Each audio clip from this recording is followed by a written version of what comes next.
Welcome to Communication, Connection, Community, the Podcaster's Podcast. This podcast takes a deep dive into modern-day communication strategies in the podcasting space.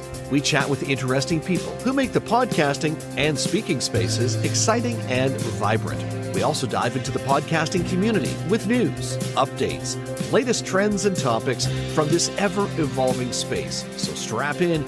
It's going to be one amazing ride. Let's dive into today's episode.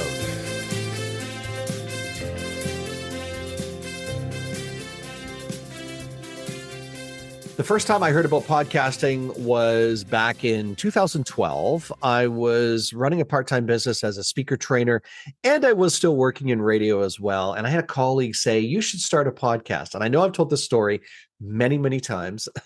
At that time, I remember saying or asking the question, what's a podcast?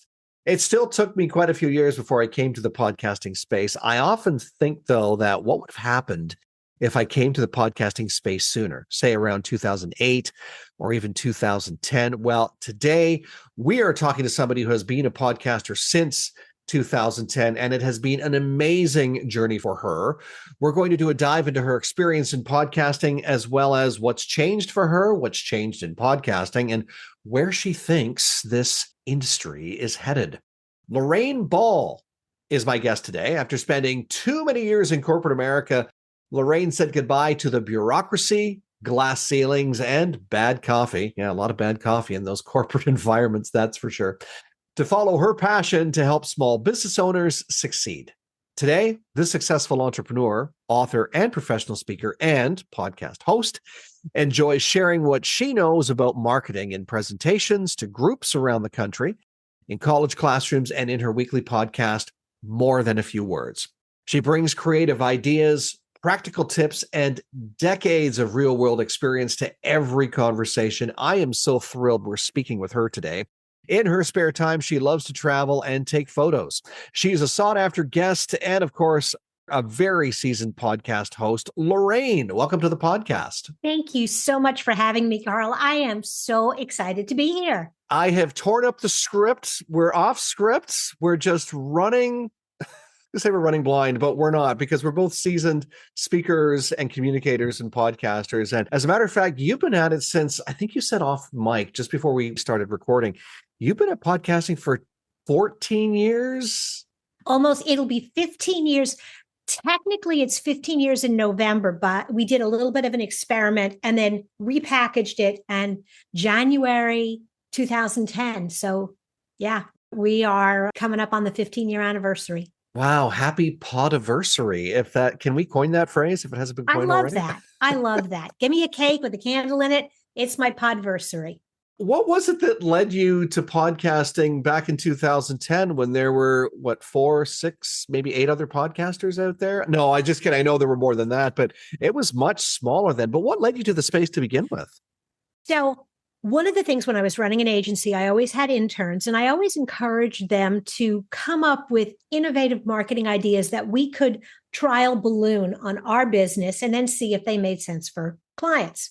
So my intern, Neil, walks into my office and he says, Lorraine, you like to talk. Yeah, actually, I do.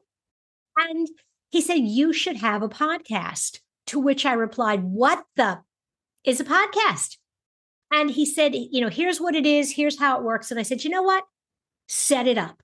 He said, you have your new iPhone because they were just coming out. You've got this iPhone. You can record using that. And the next thing you know, we had a podcast.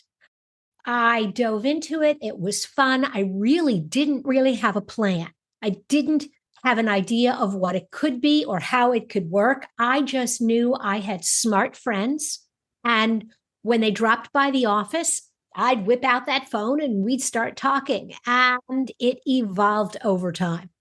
But it started way back when with somebody saying, you should start a podcast. And you and I have a similar story. I had a colleague who said to me pretty much the same thing as I was diving into speaker training between radio gigs. He had shared to me, he said, you got this part-time speaker training thing that you're doing. You should start a podcast. And I remember saying the same thing. What the bleep and bleep is a what? What is that thing? The what? And even after explaining it, here I am thinking, why would I'm helping people get on physical stages. I've spent years in broadcasting. What is this, like an online radio thing? And how is that going to help people on physical stages? I just did not comprehend it. It took me a few more years to wrap my head around it.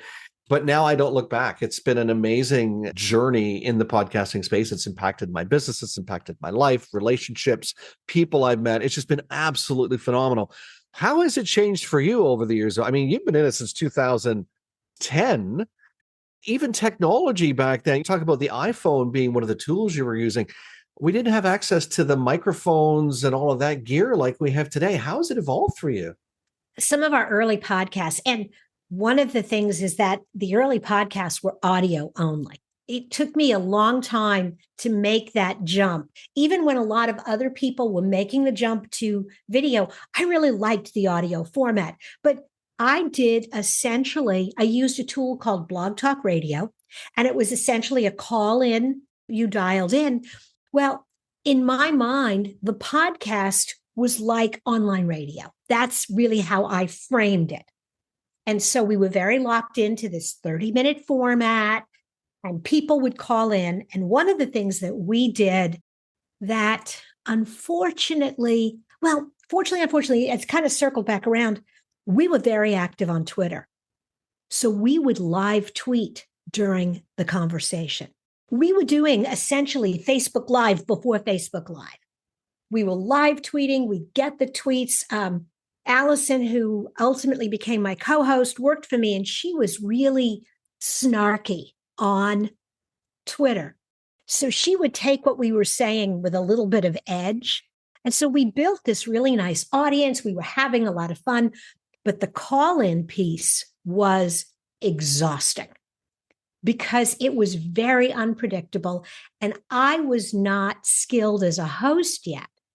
So I didn't really know how to fill in the gaps when I had a guest who wasn't comfortable with the format. So yeah, that was one of the early formats that we worked with. And I'm familiar with Blog Talk Radio. I have another colleague who used that format originally when she was getting into podcasting. That was basically her inception into it, was through that platform. And I guess a lot of people did use that platform back in the day. And I like how you mentioned too that this is for a lot of people coming into podcasting back then. They didn't come with not to boast or anything, but they didn't come with the experience that I come with of, I know how to host. I've been on radio. I know how to roll with the punches, and the phone's not ringing well, or the tweets aren't coming in, whatever it is. I can style shift. I can do something to keep the conversation flowing. That must have been very challenging to know, okay, what do I say? What do I do? How do I stall for time?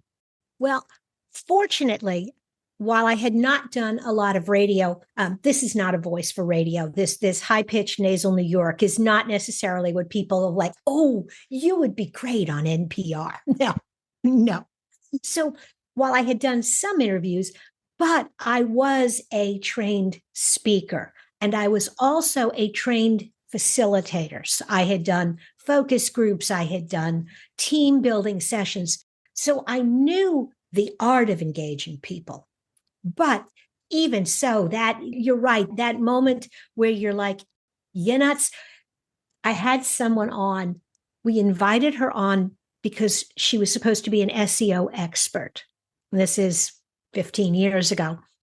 And I asked her what I considered to be a softball question.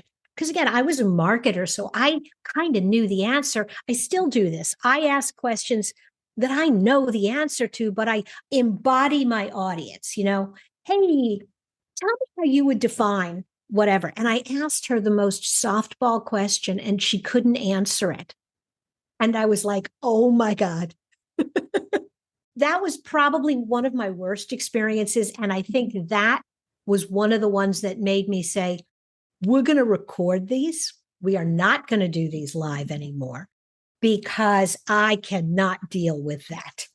I quite often will, and that's a phenomenal story and a good testament to why do we record and not go live? Because you never know. I always refer back to the slap heard around the world at the Academy Awards a couple of years ago, where that's why we don't go live, because you never know what's going to happen. And even in the podcasting space, you just don't know, and you don't want to be caught where you ask a question like that. It would be like asking a musician, what's the difference between the bass clef and the treble clef? And they go, well, I don't know. What are you talking about? What's a clef? You just all of a sudden the conversation stalls because you're like, does this person know anything about music? So in that moment, you must have felt like your guest was not the expert that they claimed to be, or didn't have enough fodder to be able to fill the episode. Yes. And fortunately, at that point, I know I did. I had a co-host. So it was the two of us and this guest. And so we riffed. Again, it was a subject I actually knew something about. I'm sure there were a couple of sound bites from our guest, but we'd ask her a question, she'd stumble around and listen, how do you handle that when that came up in our business? Wow. And it's funny how things have, you mentioned too, how things have evolved. Back then it was audio only. My podcast, for the most part, is audio only. I'm a firm believer in, even with the inception of video, without audio, there is no video. I mean, we're not living back in the 1920s where it's, silent movies. We still need the audio piece, right? I have a colleague who says, it's also not mime. You kind of need to have the audio component there, and it needs to be good. It needs to be engaging. It needs to be entertaining. It needs to have a good, clear focus. What else has changed for you over the years in the podcasting space? What are some of the things you've noticed as a host, or even as a guest on other shows, things that you've noticed along the way? I think there is an explosion of people who decide they want to get into the podcast space. And there is definitely a trend right now that personally I don't love. I love authenticity in podcast conversations. I love the dialogue that we're having now where it's definitely you, it's definitely me. We're not putting on these false. So I love authenticity, but I don't want to listen for a half an hour to what somebody did over the weekend, when what I really came to the podcast for is a conversation they don't get to till it's 20 minutes in. And I love the fact that a good podcast host, I really feel like I know them. I have some people that I kind of stalk on social media because I love their shows, and I think of them as my friends. They don't know me, but I think of them as my friends. But they are people that have found that balance in how they put their shows together. And then you slide over into you're talking to each other. I'm glad you're having a good time, but this is not really a podcast. So I won't be sorry when all of those shows go away. It's one of those criticisms too that I've heard from other people. One of the tune-out factors for podcasts is it's almost like this love fest between hosts, if there's two co-hosts, or a love fest between the host and the guest, because they know each other, intimately, or they've been friends forever, and they just carry on the friend conversation, and they forget that the person that they're talking to, or the individuals they're talking to, is the audience. And you're leaving them out. It's like standing on a stage in front of an audience and talking to the MC only, or having a conversation with just the person on the couch, not even, referencing the audience. So I'm glad you pointed that out. And yes, I won't be sad when those shows disappear. And I think what COVID did, and I'll take your opinion on this as well, your gut instinct. What I think COVID did was it birthed a bunch of podcasters because we were bored. We were locked up. We didn't have a lot to do. Not locked up, locked down. Maybe we were locked up. So a number of people came into the space, again, not knowing what to do, doing it for fun.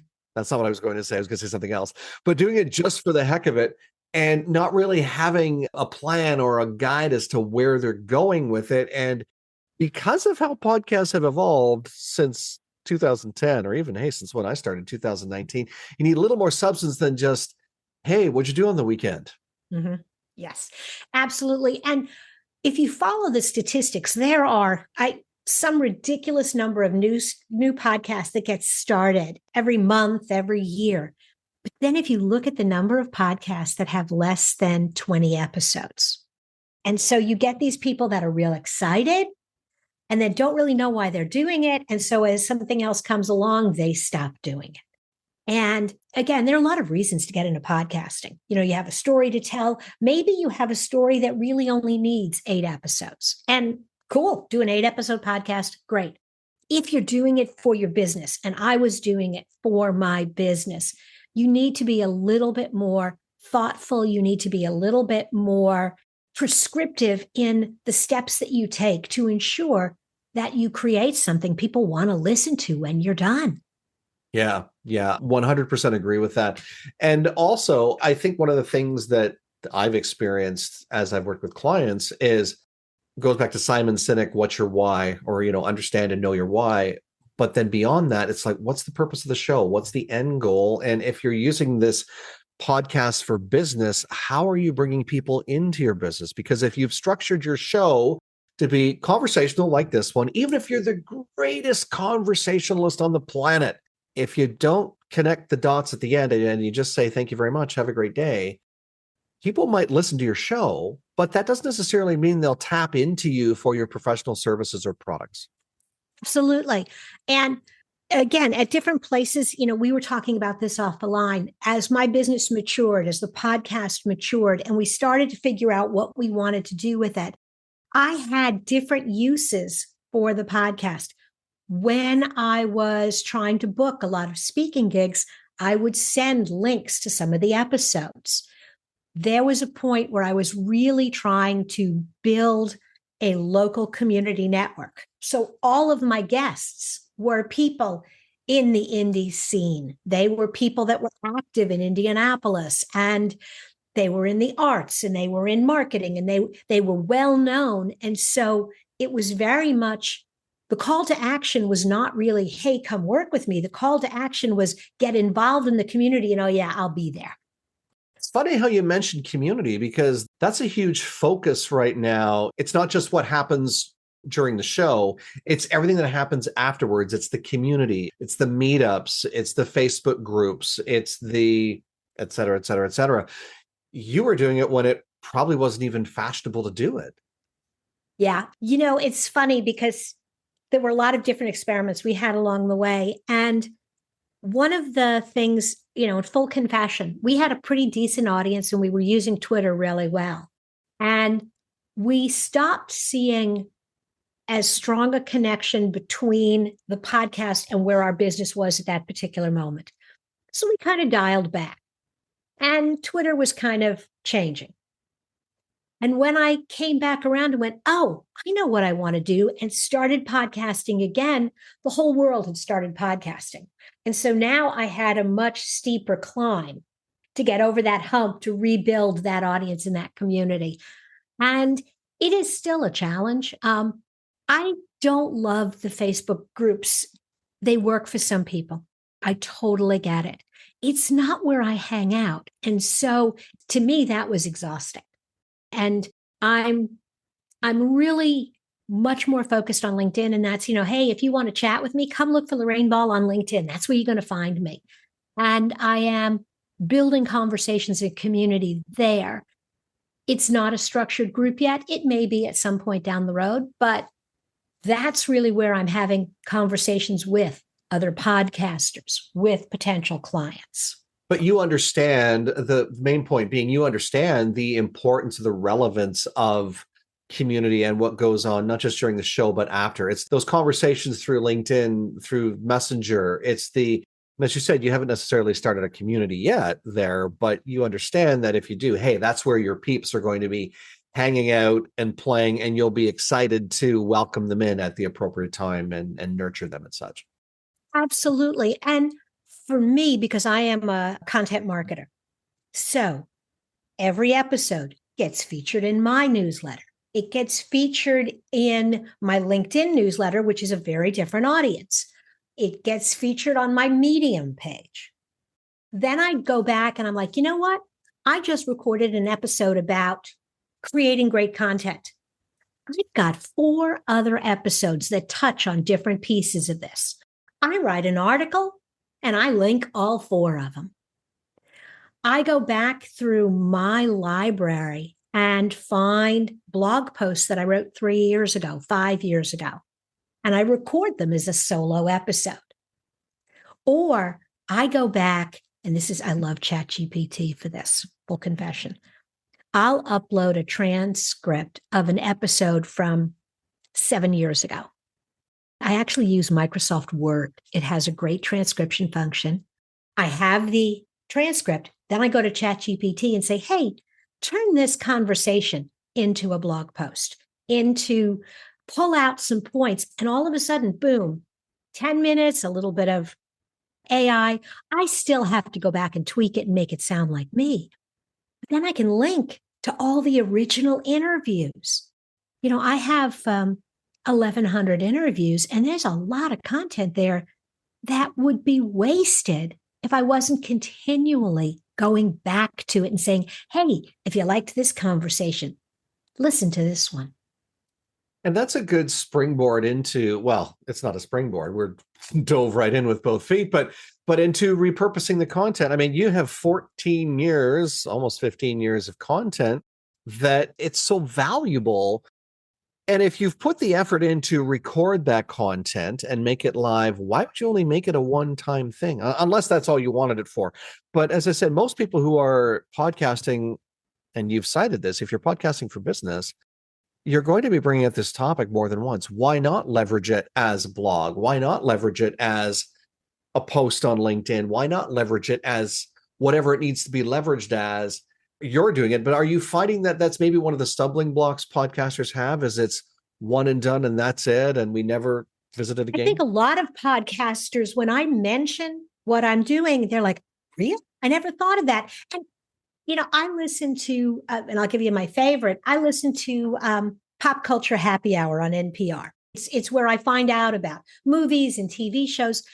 But invariably, when they went from once a week to every day, there was a huge burden to have lots more content. So what do? The episode I was listening to today, hey, Netflix just dropped season 2 of this show. We're going to re-release our conversation about season 1. We think you'll enjoy it. And a number of my podcasts do this. They go on vacation and they tell you, we're going back into our archives. I'm like, what the heck? Why not?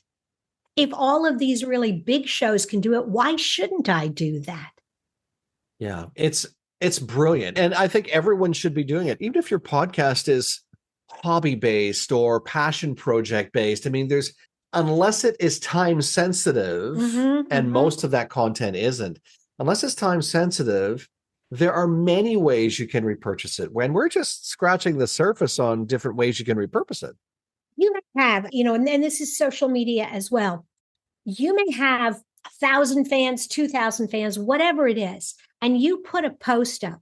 If you look at your engagement rate on that post, you'll be like, oh, 95 people saw that. Oh, 10 of them clicked through to listen to the episode. That means you got 900 people that never saw it and 990 that haven't heard it yet. Why wouldn't you promote it again? One of the things that I do is I take my longer episodes. Okay, for me, a long episode is 10 minutes. So, you have to understand my format. But I take the 10-minute episode and I create these little 1-minute sound bites. And I share them once a month after the release of the original episode. Because 30 days later, there's a whole bunch of people that never saw the first one. It is different content. It's not even the same. But there's a whole bunch of people that are interested and getting it out there, relinking to the original episode. Here's where you can find the full conversation. Why not? Yeah, for sure. And I think for some people, it's either forest for the trees or there's overwhelm. They're not sure, how do I take all of this content? Because if they're doing a show every week, and they're pumping out an episode every week, heck with daily. Let's just talk about weekly.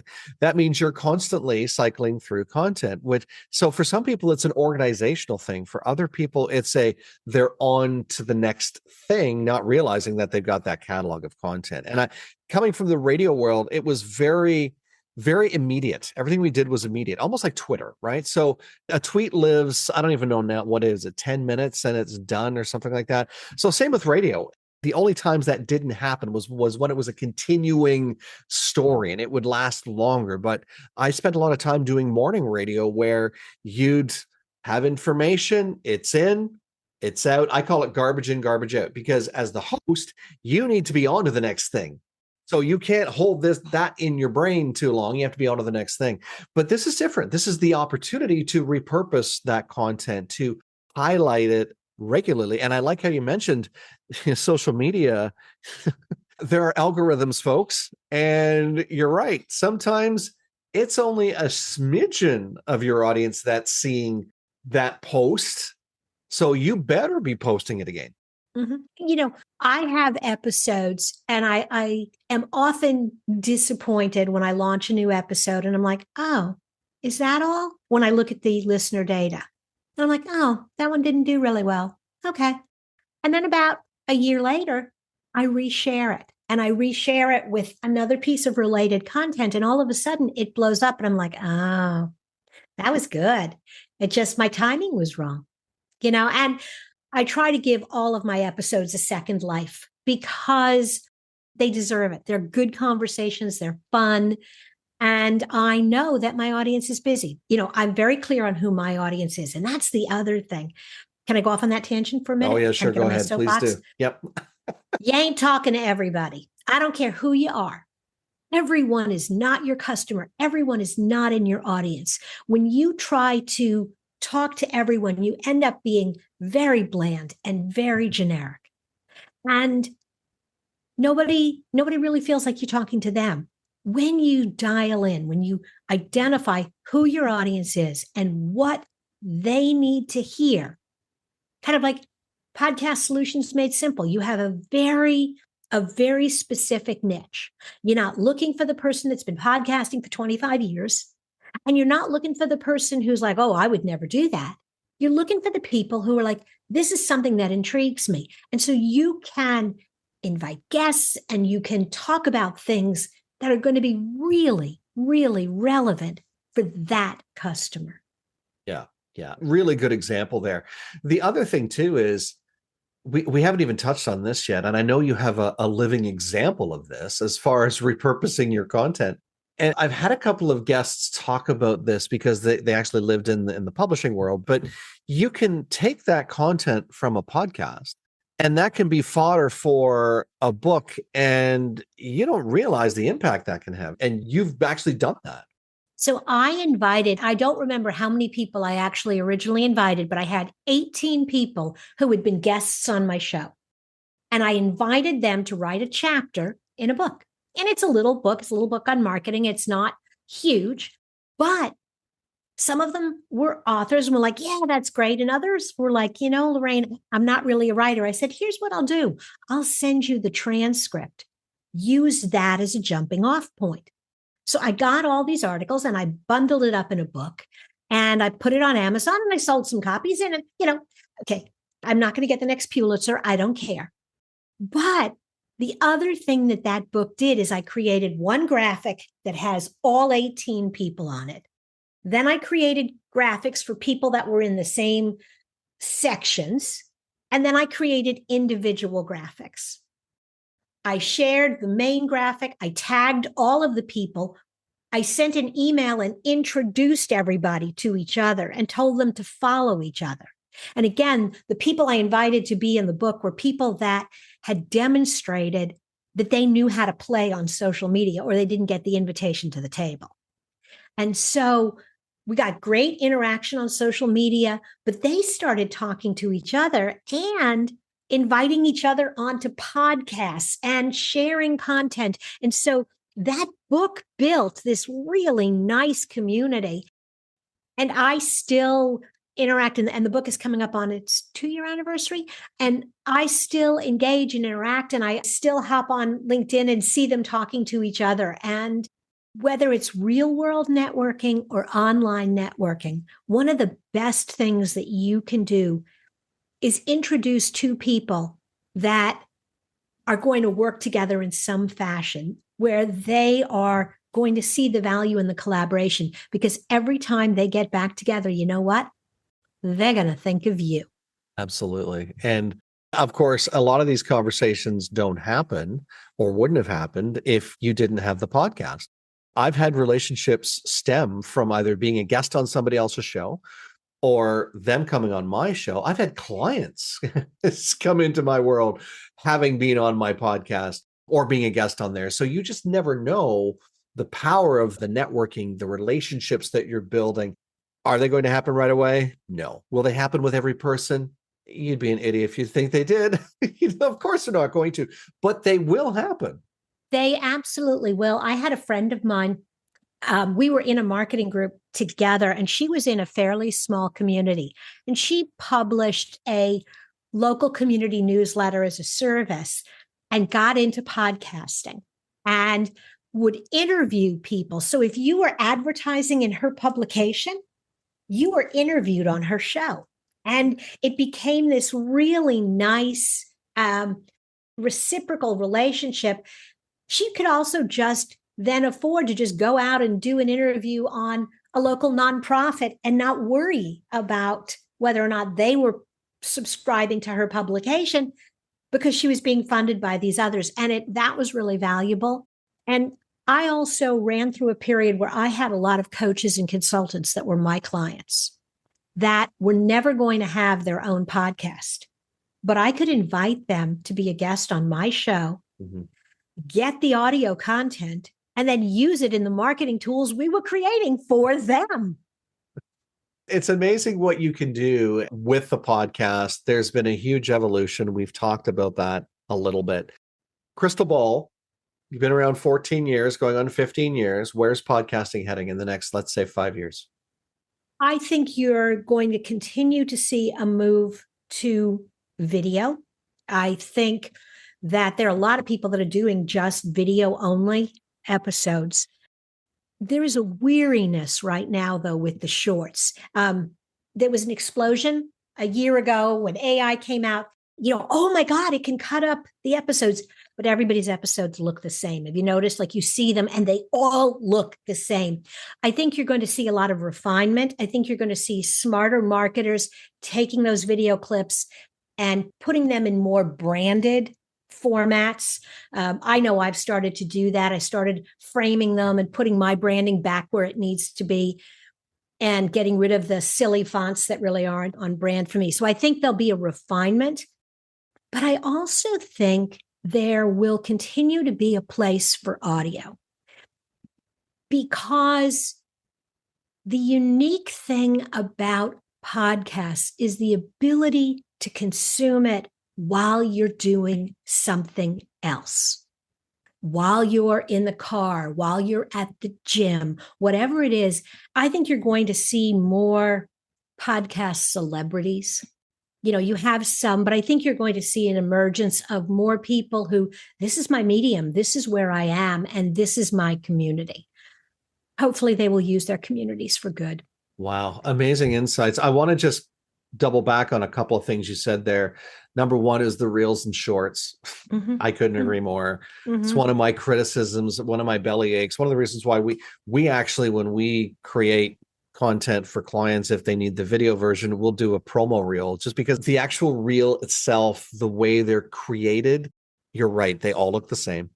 All the cookie cutter, all the same style of fonts, and it overlays their faces, or the cameras tilted the wrong way, or bad lighting. And again, there seems to be a weariness, as you said, to them. I also want to piggyback on the piece you said about audio, because I know I said it earlier, without audio, there is no video, but I think there's power in that portability. And I agree that video isn't going away, but that portability of audio, I think, is going to continue to expand. And if not expand, it's going to continue to be relevant, as relevant, if not even more relevant than it is and has been up to this point. When we were all trapped at home with COVID, sitting down and turning on YouTube for an hour and flipping through podcasts on YouTube, that was fine. We're not living, hopefully we're not still living like that. So we're getting out in the world more, and we're doing things and being able to take the podcast with you. And this puts, I think, more pressure on podcast hosts to create good content with good audio, with understanding the pacing and helping their guests keep the conversation going and keep it relevant. I think there will continue to be a market for that. Lorraine, oh my goodness, this has been an amazing conversation. I could talk to you forever, which is a pretty long time, for the next 15 years about podcasting. But we won't do that because I don't think I have that much digital tape in I only have a couple of terabytes to record it all. But before I turn you loose, I am going to ask a couple of things, though. You have a call to action for people. How can people connect with you? What's the best way for them to get into your world? So morethanafewwords.com. There is all of my archives. If you want to work with me, morethanafewwords.com/office hours. And I'm adding a lot of my digital training onto that site as well. So yeah. And if you're on LinkedIn, say hey. Don't hesitate to do that. We will make sure all of those links are posted in the show notes after for you to connect with Lorraine. Lorraine Ball, it has been a treat. It's been a pleasure. I really enjoyed it. Talking to you. Before I turn you loose, though, I'm going to give you the final thought. So this is something that has actually been on my desk for 35 years. Literally, when I say it's on my desk. And basically, it's you can't build a reputation on what you're going to do. Stop talking about it and start doing it. I love it. I love it. Lorraine, that's a great place to leave it. Lorraine Ball, thank you so much for being my guest today. Thank you for having me. This was fun. And hey, thank you for being a part of the show today. So glad you could join us. Believe it or not, I can't work this magic by myself. So thanks to my amazing team, our audio engineer, Don Carrillo, our sonic branding genius, Kenton Dilborowski, and the person who works the arms, all of our arms actually, our project manager and my trusty assistant, Jillavel Tiongo, known to us here simply as July. If you like what you heard today, let us know. You can leave us a comment or review or even send us a voice note. And if you really liked it, we hope you'll share it with your friends and your colleagues. If you don't like what you heard today, well, please feel free to share it with your enemies. And if you know of someone who would make a great guest on the show, let us know about it. You can get in touch with us by going to our show notes where all of our connection points are there, including the links to our website, LinkedIn, and Facebook as well. And if you're ready to be a guest on podcasts or even start your own show, let's have a conversation. We'll show you the simplest way to get into the podcasting space and rock it. Because, after all, we're Podcast Solutions Made Simple. Catch you again next time.